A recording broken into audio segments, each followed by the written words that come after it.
We just got a hold of something. We just got a hold of this police scanner audio from when Nancy was first reported missing on Sunday. I want to play it, and then I want to get to you, Brian, on your take on it. Let's take a listen. Nancy, a white female, 84 years of age, 5'2" medium build, brown blue. Missing after 2,200 hours as of yesterday. Nancy has high blood pressure, pacemaker, and cardiac issues. Brian, that's key, right? When we talk about the medication, when we talk about the pacemaker, that is a race against time. What did you take away from that audio? Yeah, I mean, I pick up on the pacemaker comment.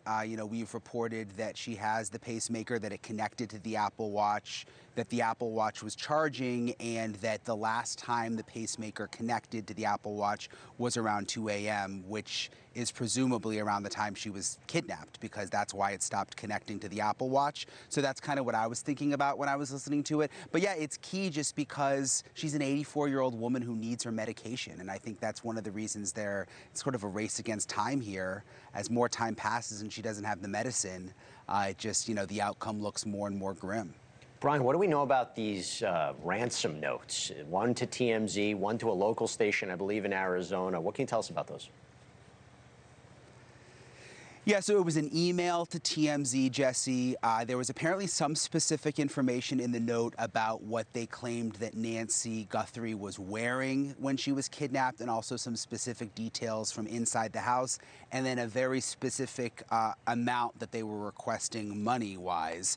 What we don't know is if any of that information's even right. I mean, this could all just be totally made up, someone who just emailed TMZ. There was also a Bitcoin account where they were requesting the money be sent. And then there was a similar message also sent to a local TV affiliate here in Tucson. Again, these could just be like idiots, trying to get money and thinking I'm going to email TMZ and try to get involved. We don't know. But the sheriff did put out a release afterwards saying they're taking it seriously and they are investigating whether or not it's real. And I asked at the press conference also about Ransom, and they didn't deny it. He said something like, "Oh, we're looking into everything." He didn't say, "No, we haven't gotten any, requests for ransom." And they should be looking into anything. Also have to be careful not to compromise investigation. They might be even looking into see if anybody committed a crime if there was a fake ransom. So you've been at the house. I want to go back to something I mentioned before. Does it look like the camera was taken, the doorbell camera? Does it look to you like someone removed that camera, outside of her house? Because that would be a critical piece of evidence. I know we talked before about what it would actually show, given how dark it is. But does it look like that was removed? It does, and it's just, you can see in the video, there's just a mount there now, and the camera is gone. And I asked about that at the press conference. I asked the sheriff, do you think the perpetrator is the one who took the camera? And he said, we also noticed that the camera is missing and we're looking into it.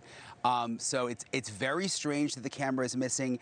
The big question I have is, was the camera recording to the cloud? Many of these new Ring cameras and Google-based cameras record to a cloud, so even if it was removed, the video up until that point would still exist and they would be able to get it. We don't know the answer to that. It's kind of another strange part of the press conference, though. The sheriff said they're still having issues getting certain surveillance video, and they're working with companies, and he was frustrated by that. So maybe by now they've been able to, capture some of that video. But I guess if someone just grabbed the camera or grabbed it from the side or from behind, it may not even show anything. That's why you got the FBI there. That's why they have the resources to gather that digital evidence, and it's so important in a case like this. Brian Entin, excellent reporting, and thank you for that video about the blood spatter, or the potential blood spatter. Very important in this case. Brian, thank you.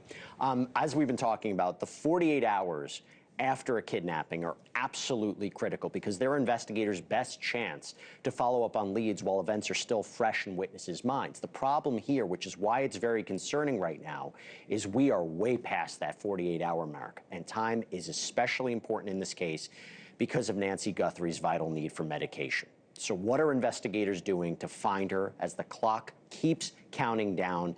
To get some answers, we called in retired homicide detective and director of the Cold Case Foundation, Chris McDonough, who previously worked on both the JonBenet Ramsey and Elizabeth Smart cases. Thank you so much for taking the time. I'm going to start right here.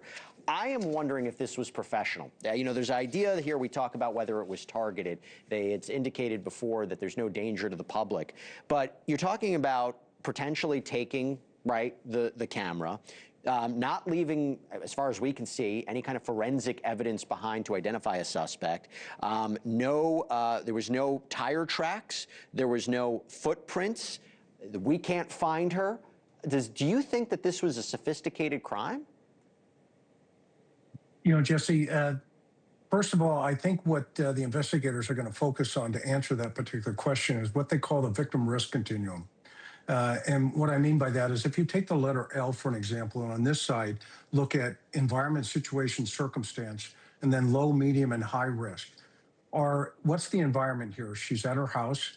What's the situation? She's in bed, potentially at 2 o'clock in the morning. And what's the circumstance?